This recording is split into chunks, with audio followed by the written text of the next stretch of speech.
Hello dear students, മറ്റൊരു application level ക്വസ്റ്റ്യനുമായിട്ട് teacher വീണ്ടും നിങ്ങളുടെ മുന്നിൽ. ക്വസ്റ്റ്യനിലേക്ക് നമുക്ക് കിടക്കാം.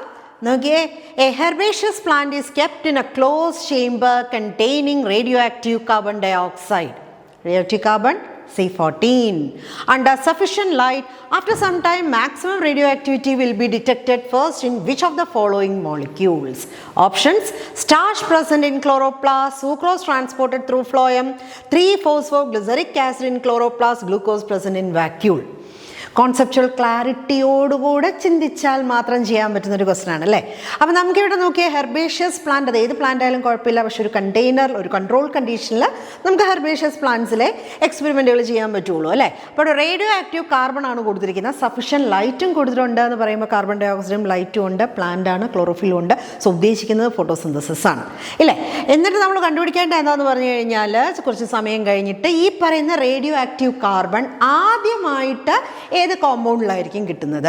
അപ്പോൾ ഫോട്ടോസിന്തസിസിൽ ശരിക്കും പറഞ്ഞാൽ കാർബൺ ഡൈ ഓക്സൈഡ് ഫിക്സേഷൻ നടക്കുന്നത് ഗാൽവിൻ സൈക്കിളിലാണ്, C3 സൈക്കിളിലാണ്.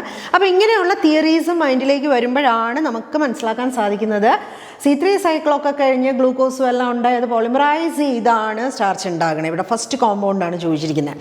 അതുപോലെ തന്നെ ഗ്ലൂക്കോസ് ട്രാൻസ്പോർട്ടേഷന് സ്ട്രോങ് റെഡ്യൂസിങ് ഏജൻറ്റ് ആയതുകൊണ്ട് തന്നെ ഗ്ലൂക്കോസിന് സൂക്രോസായിട്ട് കൺവേർട്ട് ചെയ്യുക. ഗ്ലൂക്കോസ് എന്ന് പറയുന്ന മോണോസാക്രൈഡിനെ സൂക്രോസ് എന്ന് പറയുന്ന ഡൈസാക്രൈഡായിട്ട് കൺവേർട്ട് ചെയ്താണ് ഫ്ലോയം വഴി ട്രാൻസ്ലൊക്കേറ്റ് ചെയ്യുന്നത്, സ്റ്റോറേജ് ഓർഗൻസിലും മറ്റ് നോൺ ഫോട്ടോസിന്തറ്റിക് റീജിയൻസിലൊക്കെ കൊണ്ടുപോകുന്നത്. അപ്പോൾ അതും ആദ്യത്തെ കോമ്പൗണ്ട് അല്ല.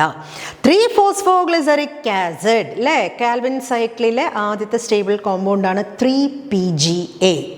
അപ്പോൾ carbon dioxide plus RuBp giving 3PGA എന്നറിയാമെങ്കിൽ ആദ്യത്തെ കോമ്പൗണ്ട് അതാണ്, ആദ്യത്തെ സ്റ്റേബിൾ കോമ്പൗണ്ട് അതാണെന്ന് അറിയാമെങ്കിൽ തീർച്ചയായിട്ടും നമുക്ക് ക്ലോറോപ്ലാസ്റ്റിന് സ്ട്രോമയിലുണ്ടാകുന്ന 3PGA തന്നെ ആൻസറായിട്ട് എടുക്കാൻ പറ്റും.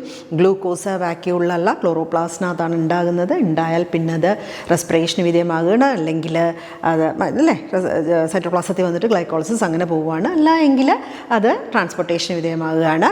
അങ്ങനെ സുക്രോസ് ആക്കിയിട്ട് ട്രാൻസ്പോർട്ടേഷന് വിധേയമാകുകയാണ്. അങ്ങനെയൊക്കെ നോക്കിക്കഴിഞ്ഞ് കഴിഞ്ഞാൽ നമുക്ക് തീർച്ചയായിട്ടും C ഓപ്ഷൻ ആൻസറായിട്ട് എടുക്കാവുന്നതാണ്. അപ്പോൾ നന്നായിട്ട് മനസ്സിലായെന്ന് വിചാരിക്കുകയാണ്.